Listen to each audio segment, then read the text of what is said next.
Mathematics Level 4, Topic 2, Module 1. Welcome to Topic 2 of the Mathematics Level 4 Support Package, Functions and Algebra. Module 1, Session 1. Module 1. Session 1 will cover Introduction to Topic 2, Subject Outcomes for Topic 2, Pre-Knowledge and Approach to Topic 2, Learning Outcome 2.1.1, Use and apply the factor and remainder theorem. Introduction to Topic 2, Functions and Algebra. We are going to spend the next 6 modules, or 2 days, working through the 5 subject outcomes of Topic 2, Functions and Algebra. Topic 2 is a huge part of the curriculum. If we turn to page 5 of the subject guidelines, we can see that it takes up 40 teaching hours of the year and has an overall weighting of 40%. Most of Paper 1 consists of the Functions and Algebra subject outcome. Topic 2, Subject Outcomes. Let's take a look at the 5 subject outcomes for Topic 2 on pages 5 to 8 of your subject guidelines. Subject Outcome 2.1. Work with algebraic expressions using the factor and remainder theorem. Subject Outcome 2.2. Use a variety of techniques to sketch and interpret graphs of the inverse of a function. Subject Outcome 2.3. Use mathematical models to investigate linear programming models. Subject Outcome 2.4. Investigate and use instantaneous rates of change of a variable when interpreting models both in mathematical and real-life situations. Subject Outcome 2.5. Analyze and represent mathematical and contextual situations using integrals and finding areas under curves by using integration rules. At Level 4, Topic 2 contains some completely new sections. The remainder and factor theorem is a completely new section. Finding and sketching the inverses of certain functions is also new. And finally, integration is another brand new section at this level. Linear programming and rates of change from Level 3 will be expanded on in Level 4. Pre-knowledge and approach for Topic 2. Let's start off Topic 2 with an activity. Please work in small groups and make notes in your workbooks during the group discussion. Discuss in your groups and report back. What pre-knowledge is essential for students beginning Topic 2 at Level 4? In your experience, what are students' main problem areas in Topic 2? What approach to Topic 2 have you found to be most useful?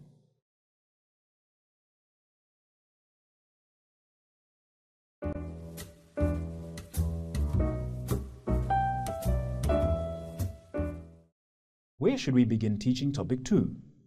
If in any doubt, we can simply follow the order of the subject outcomes. The remainder and factor theorem need to be done before the section on differentiation because students will use it when sketching the graphs of cubic functions. We will now watch a video.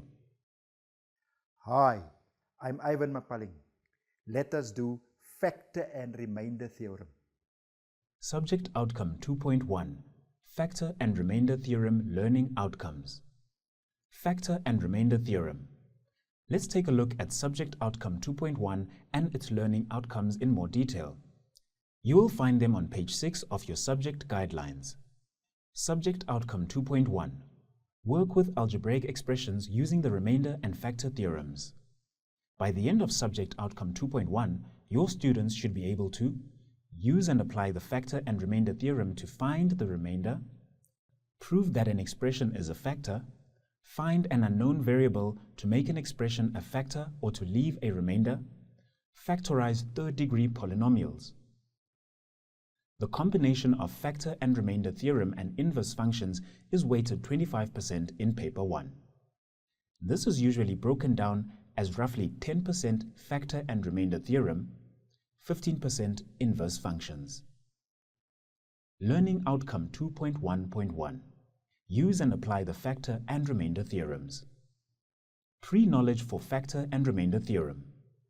Students need to know how to simplify, manipulate, and factorize algebraic expressions, including those with algebraic fractions, and how to solve linear and quadratic equations.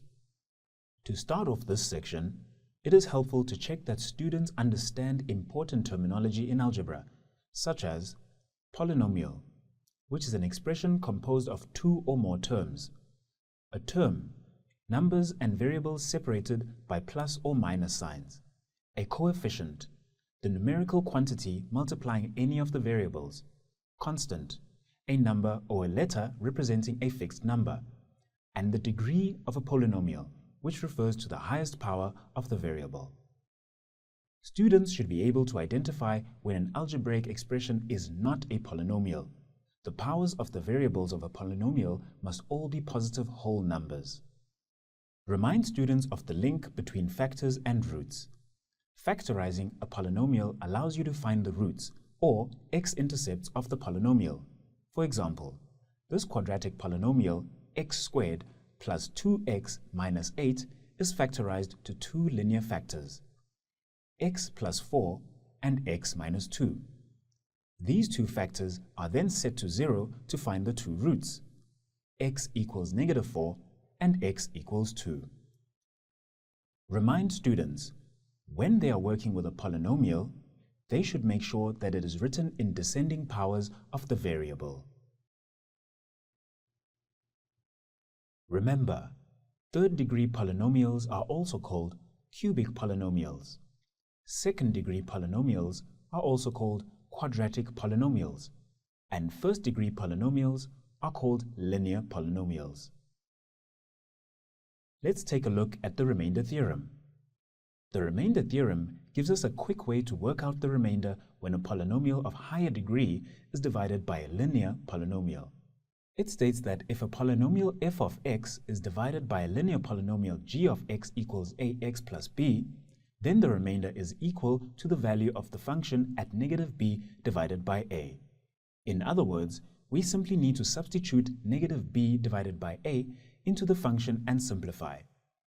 Take note that the remainder theorem only works for linear divisors. Teaching tip on the remainder theorem. The value of negative b divided by a is obtained by letting the divisor equal 0 and solving for x. Students should be used to doing this when they solve linear equations. Let's look at an example. Use the remainder theorem to find the remainder when the polynomial x cubed plus 2x squared plus 3x minus 6 is divided by x minus 1. First, we find the value of negative b divided by a by letting x minus 1 equals 0. Therefore, x equals 1. Now, substitute 1 for x into the polynomial. Simplify. The result is 0. Hence, our remainder is 0. Try this example on your own, and then we will watch how a lecturer applies the remainder theorem to find the solution.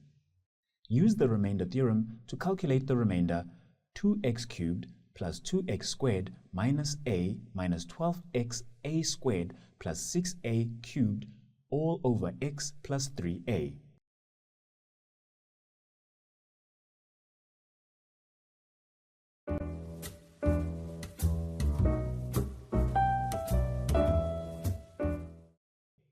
Let's have a look at the solution.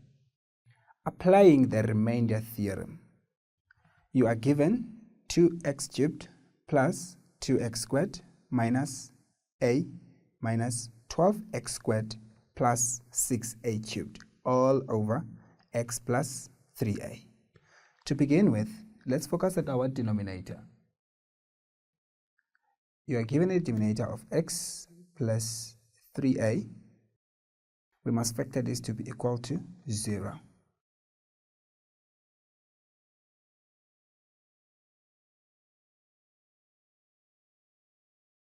We therefore have to find x.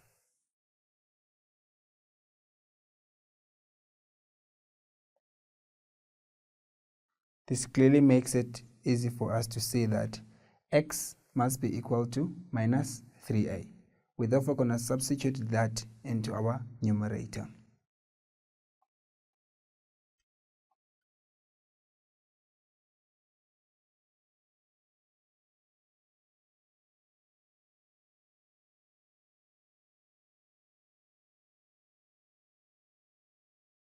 Now, Where we see x, we substitute minus 3a.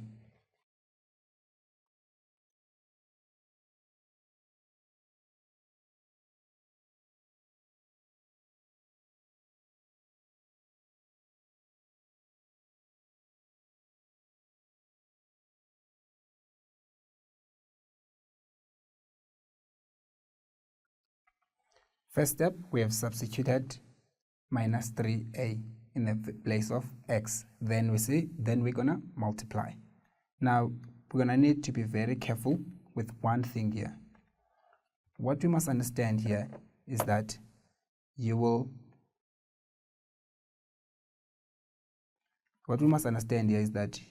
only work out of the bracket, then multiply. Work out of the bracket, then multiply. Which therefore makes it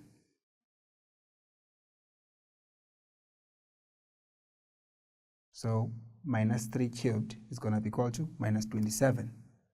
Of course, it's 27a. 27a times 2 makes it minus 54. So minus 54a. It's just this part.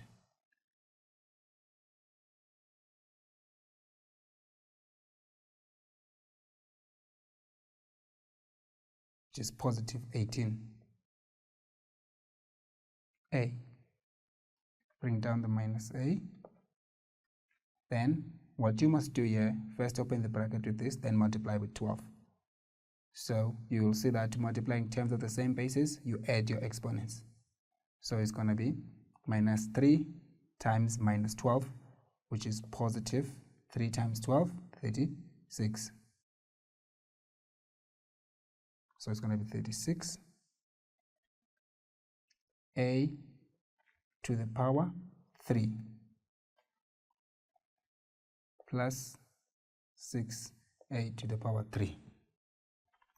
Now we're going to have to collect our like terms. So let's look for the like terms.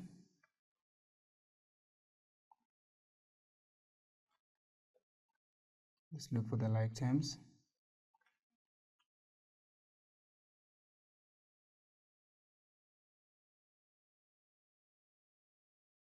So we're going to follow up these ones, put them next to each other. What I always suggest is that your like terms must follow each other.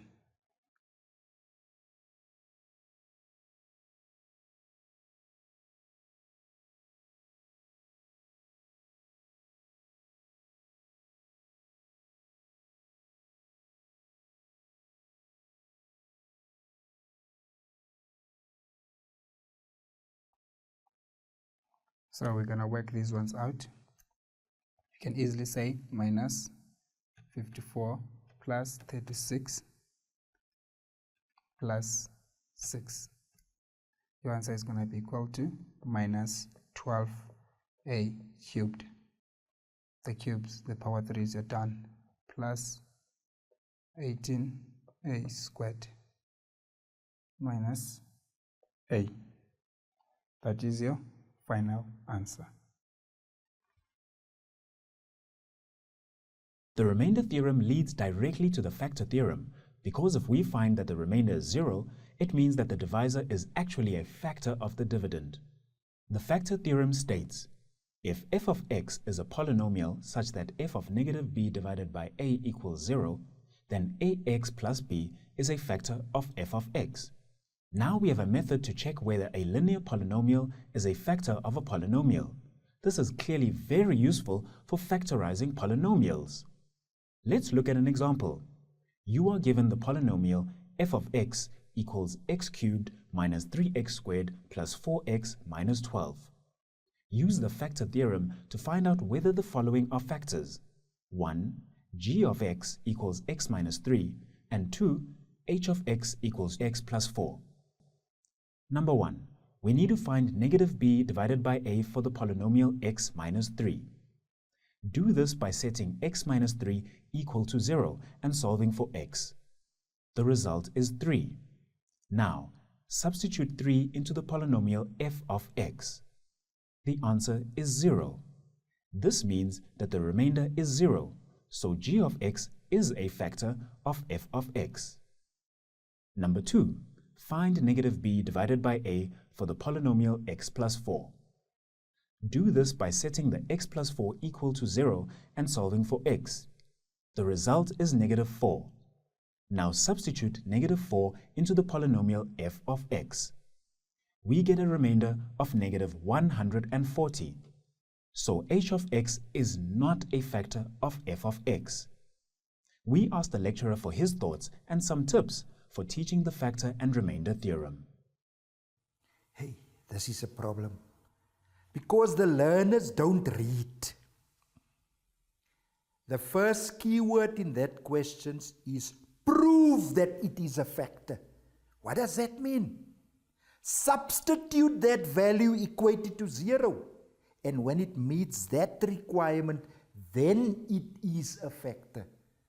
Closely linked to that, if you don't get a value other than 0 immediately, that is a remainder because that value indicates a remainder. The other thing is they mix it up, function of x, then they got a variable there.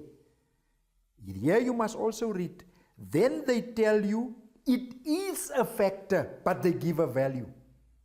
When you substitute that value, function of 3 equals to the function of 3. By mentioning it, it is a factor that you substitute with 0. And then you get a very simple linear expression where you can find the variable. But now, the one that they ask lately in the exams is where you need to find 2 variables, and now comes the problem. 2 variables, let's use logics. Basic logic in mathematics. 2 variables, 2 equations, 2 factors. In other words, everything got to do with 2. Now, how will you get 2 factors? They will give you a quadratic trinomial. When you factorize that, then you get 2 factors. And then you substitute the first factor to get your first equation. You substitute the second value to get your second equation. And the rest is baboon tricks because you sit with 2 basic simultaneous equations and you solve it. Try this example on your own. Prove that open brackets x plus 3 close brackets open brackets x minus 4 close brackets is a factor of x cubed minus 7x squared minus 6x plus 72.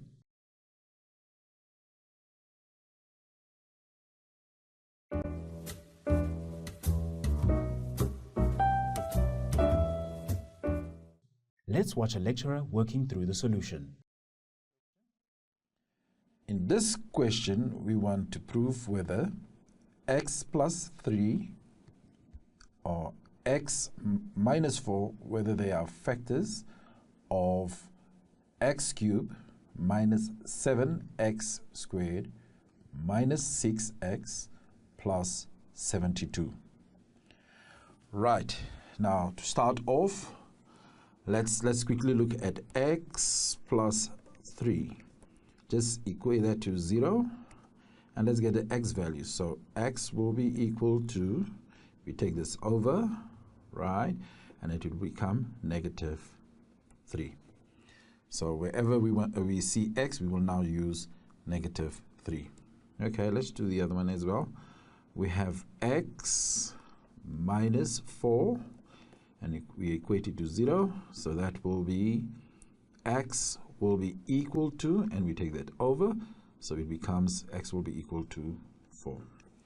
Okay, I think now that we've done that, we can look at the equation itself, and we can now let's first write this down. We have f of x, which will be equal to x cubed minus 7x squared minus 6x plus 72.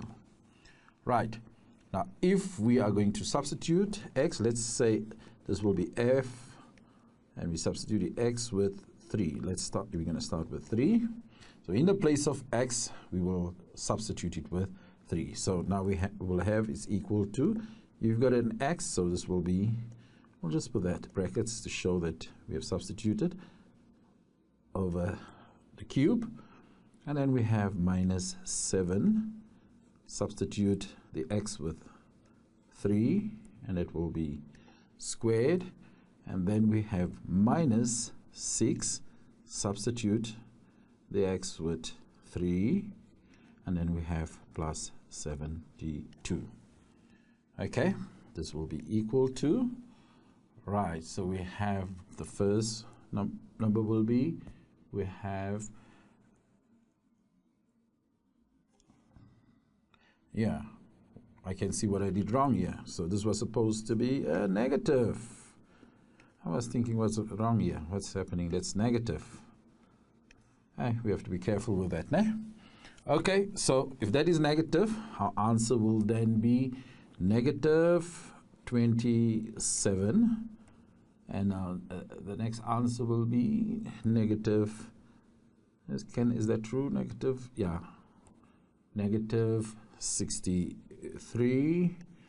And then we will have plus 18, right, that's correct, plus 72. If we add them all up, right, add them up, and it will be equal to 0. Now, we know that if there's no remainder and it is 0, we can say, yes, this is a factor of the expression right here. Okay, so we can agree that that's that x plus 3 is a factor. Let's make that number 1, and let's do the other one. Let's look at x minus 4, whether that is a factor. Okay, we've already worked it out, so we can say we have f of x once again, and we have x, which is equal to x cubed minus 7x squared minus 6x plus 72. And now we are going to substitute x with 4, and it's a positive 4. Yes, it's a positive 4. So we're going to say, okay, wherever we see x, that will be 4 cubed minus 7, and it will be 4, right, squared, and this will be minus 6, and substitute the 4, the x and the 4, that will be 4, and it will be plus 72. Okay, so that will be equal to what? I think this is correct. It is 64, and then we have, let me see, minus 112, and then we have minus 24, and then we have plus 72. Okay, let's add them up. And it will give us equal to, it's equal to 0. So once again, there's no remainder, so this will also x minus 4 will also be a factor because there's no remainder. Now, that's normally how we do it. Let me just show you. Let's just look at another way in which one can do this. Okay, so we have the factor minus 3. This is called a synthetic method. Okay, right. Look at the coefficient. We're going to use the coefficient of the expression. So the coefficient is 1 minus 7 minus 6 plus 72. Okay, for the first one, we leave the first one with 0. We add up. 1 plus 0 will give me 1. Now the fun starts. We say negative 3 times 1 will give me what? Negative 3. Add it up. This will give me negative 10. Right, now look at this. Negative and negative will give me positive. Good. 3 times 10 will give me 30. Add these two up, it will give me plus 24. Okay, negative and negative will give me, negative and positive will give me negative. Negative 3 times that positive 24 will give me the negative 72. If you add it up, it will be 0. And what are we after? 0. So we can say, yes, it is a factor. Yes, it is a factor because there's no remainder. Okay, that's called the synthetic method. I find that students like this and they use it, but well, it's up to you as lecturers to choose what you want to. We have 4, right? And once again, we have 1 minus 7 minus 6 plus 72. The expression is most the same. So now, make this 0, and 1 plus 0 will give me 1. This is positive. Positive 4 times 1 will give me 4. It is positive 4. What do I have here? If I add it up, I'm going to get negative 3. Am I correct? Yes. Let me just check it again. That's 4. It's positive. Subtract that. Okay. So the next one would be, let's look at this. This is negative. Negative and positive will give me negative. Right. And it's a negative, and 4 times 3 would give me 12. What do I have? 18. Negative 18. So, beautiful. 4 times negative 18 will give me negative 72. And yes, you can see these two are going to cancel out and it will be 0. Yes, there's no remainder. No remainder. And if there's no remainder, it will be a factor. Let's try a more difficult example using the factor and remainder theorems to find unknown variables. Examiners really like this type of question. Please work in pairs. Discuss how you would approach the question and then try to solve the problem.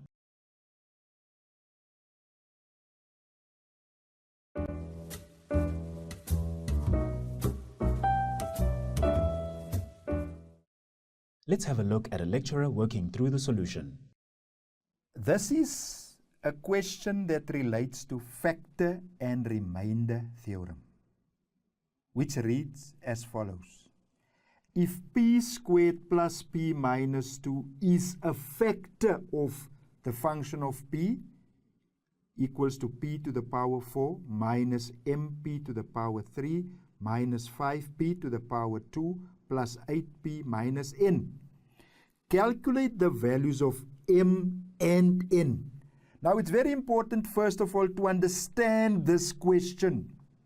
The question is that we need to find the values of two variables. And in order to find the values of two variables, we need two equations so that we can solve these two values simultaneously. So, in other words, that's our way of thinking. I need to get two equations in terms of m and n before I can find the value of m and n. How will I get that two equations? Now look here, the factor, it's a quadratic trinomial, which means this tells me that p will have two values. And if I substitute each one of these values into the f of p equation, obviously, then I will get my two equations, and by means of that, I will be able to find the value of m and the value of n. So let's start first by getting our two values. How will we do that? Let's factorize that factor. P squared plus p minus 2 is equal to 0. I need to factorize now. Obviously, this is p and this is p. I need a positive 1, so that will be positive 2, and that will be negative 1. And let's test it. A negative and a positive gives me a negative. And now, 0 product rule. P minus 1 is equal to 0, or P plus 2 is equal to 0. Therefore, P1 is equal to 1 and P2 is equal to negative 2. And those are the values of P. Now, stating that it's a factor, it means that when the value of P is 1, that expression there should be equal to 0, because that is the condition for a factor. So I'm going to first now take P1 and I'm going to substitute it in there in order to get my first equation in terms of M and N. And then I'm going to substitute the value of P2 into that equation, equate it to 0 to get my second equation in terms of M and N. And then the rest is simultaneous equations. So let's find first, all right, the function where P is 1. It's equal, now I'm just going to substitute. That's 1 to the power 4 minus, obviously first substitute, 1 to the power 3m minus 5, P is 1 to the power 2, and obviously plus 8, 1 minus n. This function of x here, function where P, not x, P is equal to 1 is 0. In other words, this whole thing here should be equal to 0. And I will now just do a swap. We're going to say now, you're going to get there 1, that's 0 almost there, minus m minus 5 plus 8 minus n.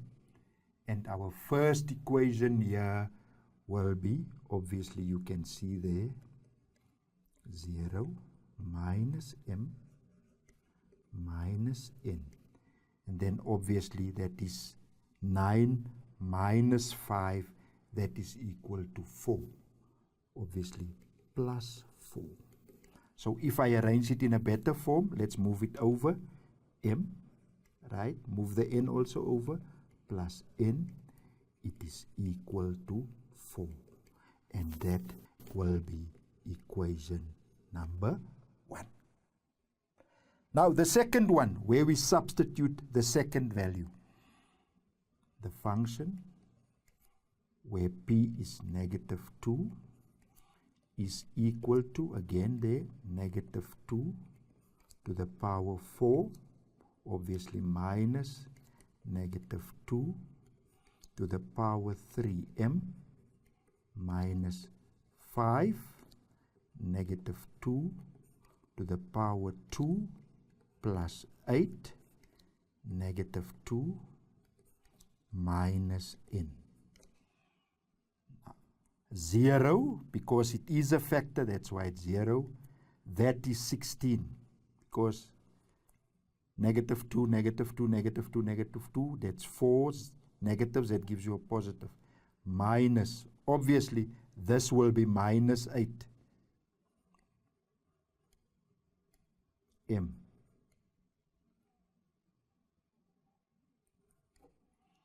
This will be, that gives me a plus 4 minus 20. That's going to be minus 16 minus n. And obviously, my second equation here, that's most now 0. That's going to be plus 8m. You can see the 8m. Because a minus and a minus gives you a plus.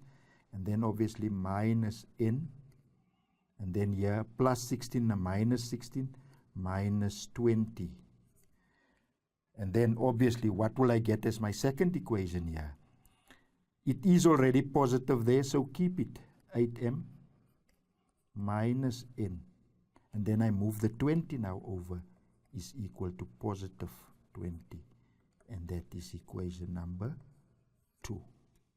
Now I'm having my two equations, which means I can solve m and n. Let's move to the other side. Equation number 1, simultaneously, m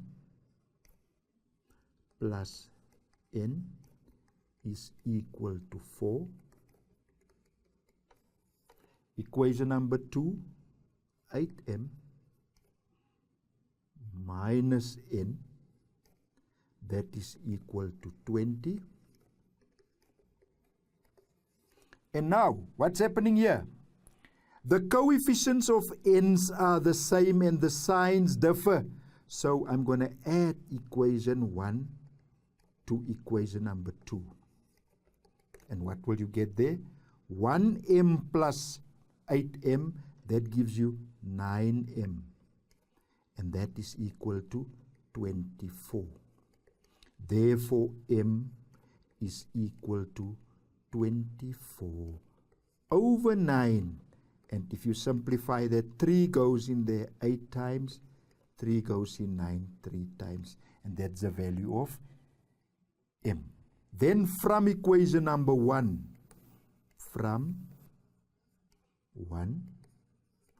I can now find the value of n. m plus n, that is equation number 1, is equal to 4. That implies that n is equal to 4 minus m.